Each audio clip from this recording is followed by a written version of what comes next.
guys, time for our first lesson of the week. I hope you guys are all doing well. Everybody's staying healthy. I hope you're remembering to practice social distancing because it's really important right now. Um, we're going to talk about quadratic functions today and what a quadratic function is. This lesson is going to be actually videoed in two parts. The first part, I'm going to tell you about what a quadratic function is and what it is not. And then in the next lesson, we'll talk about the features and the characteristics of quadratics, okay? So let's start here about what a quadratic function is. I'll tell you that if you look on a graph, a quadratic function has a very specific shape. It's this shape right here. It's a U shape. It's not a V, it's not a straight line, it's not a squiggly line. It's a U shape. And this shape has a particular name. It's called a parabola. Parabola. Not a parabola, it's called a parabola. So that U-shaped graph that a quadratic function makes is called a parabola. I know that if I'm looking at a table like this, I can check to see if it's a quadratic function by checking out its x values. The x values have to go up or go down by a constant, steady amount. So if I look at these x values, it goes -2 to -1, that's adding 1. -1 to 0, plus 1. 0 to 1, plus 1. 1 to 2, plus 1. This is a constant rate of change right here. It's going up by 1 every single time. This is called the first change. I only determined what the difference was between the numbers one time. So it's called a first difference. So the first distance is constant. Now I'm going to look at my y values, and I'm going to look at their difference, okay, to see if there's a steady change. So I'm going from 4 to 1, that's a -3. 1 to 0 is -1. 0 to 1 is +1. 0 to 4 is +3. So when I look at the first difference, or I look at how the numbers are changing the first time around, it looks like there's no pattern, right? There's some weird things, like I see a 3, 1, 1, 3. They seem strange, but that's not even the important part. The important part is to actually check this out a second time. So this was the first difference. I'm actually going to find a second difference now, and I'm going to see if there's a constant pattern there. So if I check out -3 to -1, to get from -3 to -1, I actually add 2.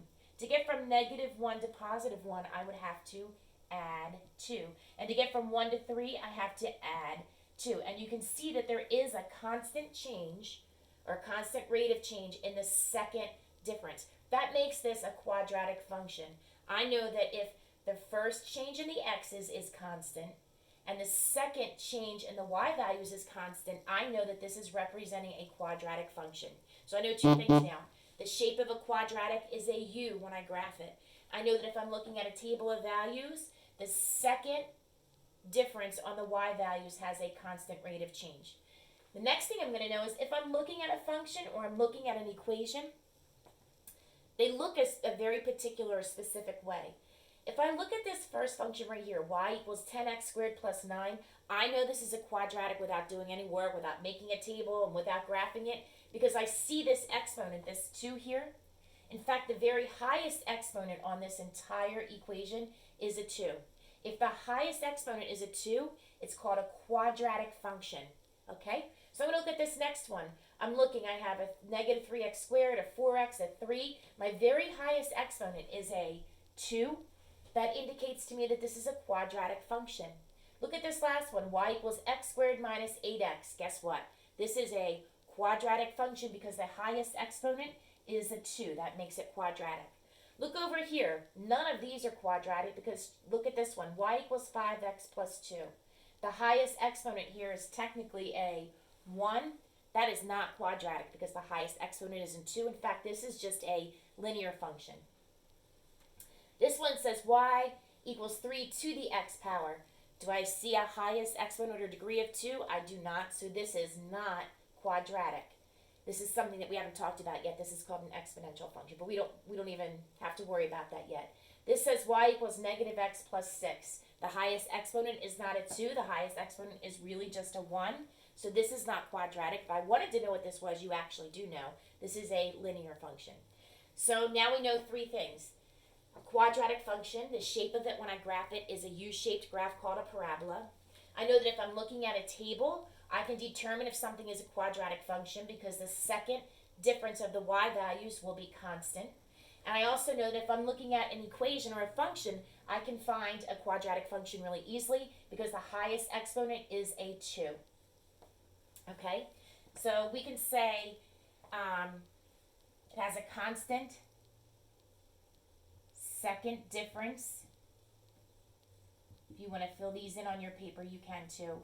Or you can just probably print out the notes. And over here, the quadratic function, the highest degree is 2. Let's look down here and let's work together through some of these. Your worksheet looks a little different because my board is so small. I tried to cram it all in so that I wouldn't have to video too many lessons for you to have to click on. The first one that you're going to see is going to ask you, is this or is this not a quadratic function? So if I'm looking at number 1, it says y equals 7x plus 3. Is that a quadratic function? Think to yourself for a second. Is this a quadratic function? You can use your graphic organizer up top to help you to answer that question. The answer is no.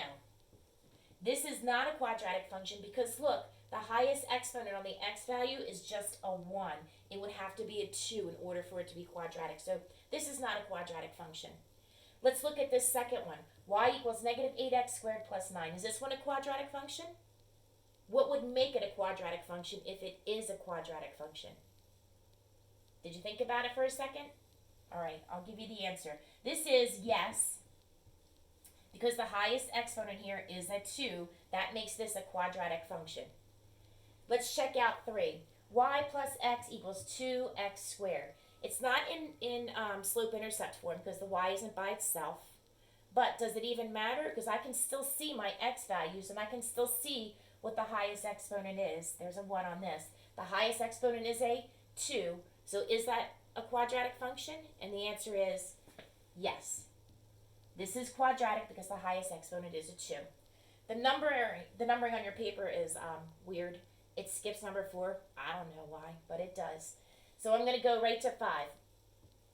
I think on your paper this is actually below these 3. But it's a table. The first y value is a negative 9. That's how you know that you're on the right one. It says number 5 and the first y value is negative 9. Okay, I'm going to check a table. When I check a table, I first check my x values to make sure that it's going by a steady increase or decrease. So negative 2 to negative 1 is plus 1. Negative 1 to 0 is plus 1. 0 to 1 is plus 1. 1 to 2 is plus 1. Is that a constant change in the x's? Yes. So this is good. So far it checks out in the x's. Let's check out the y's. Remember, when I check out the y's on a table, I'm going to check the first difference and I'm going to check the second difference. So the first difference, negative 9 to negative 2 is adding 7. Negative 2 to negative 1 is adding 1. Negative 1 to 0 is adding 1. 0 to 7 is adding 7. Okay, that's the first difference. It doesn't look like anything yet. It just says 7117. But it's not the first difference that I'm really concerned about. I'm really concerned about the second difference. So let's try this again. 7 to 1 is negative 6 or minus 6. From 1 to 1, that's a plus 0. And from 1 to 7 is plus 6. So I have minus 6, 0, 6. What do we say about the second change? In order for it to be a quadratic, the second change has to be constant. Is this constant? Minus 6, 0 plus 6? It's not constant. So this is not a quadratic because the second difference was not constant. Let's go over to number 6. The y values start with a 5, okay, so you know that you're on the right problem.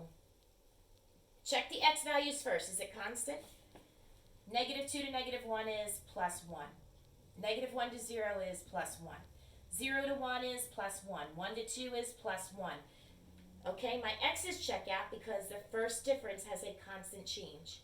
I'm going to check out the y values now. Let's check the first difference. 5 to 1 is minus 4. 1 to negative 2, that is actually plus 3. Negative 2 to negative 4 is minus 2. And negative 4 to negative 5 is minus 1.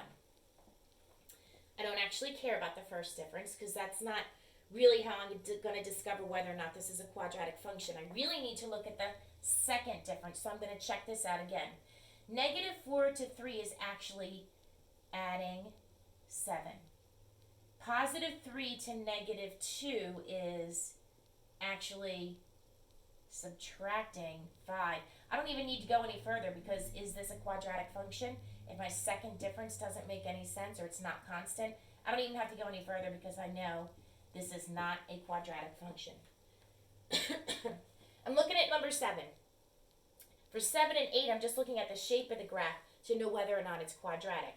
I can use my graphic organizer again to determine whether or not this is a quadratic. If it's a quadratic, the shape of the graph has to be a U, whether it's right side up or upside down, it doesn't matter. It is a U shape, and this is called a parabola. So yes, this one is a quadratic function because it has that U-shaped graph. Number 8, if this is a quadratic function, it would have a U-shaped graph. It does not. It has a straight line. So this is not a quadratic function. This is actually a linear function. So we're going to say no to this one. All right, guys, if you have any questions at all, you can post them either through Remind to us, or you can ask a question right below this lesson that's posted in your Google Classroom, and we'll get back to you as soon as we can. Okay? Stay tuned for the second lesson. See you.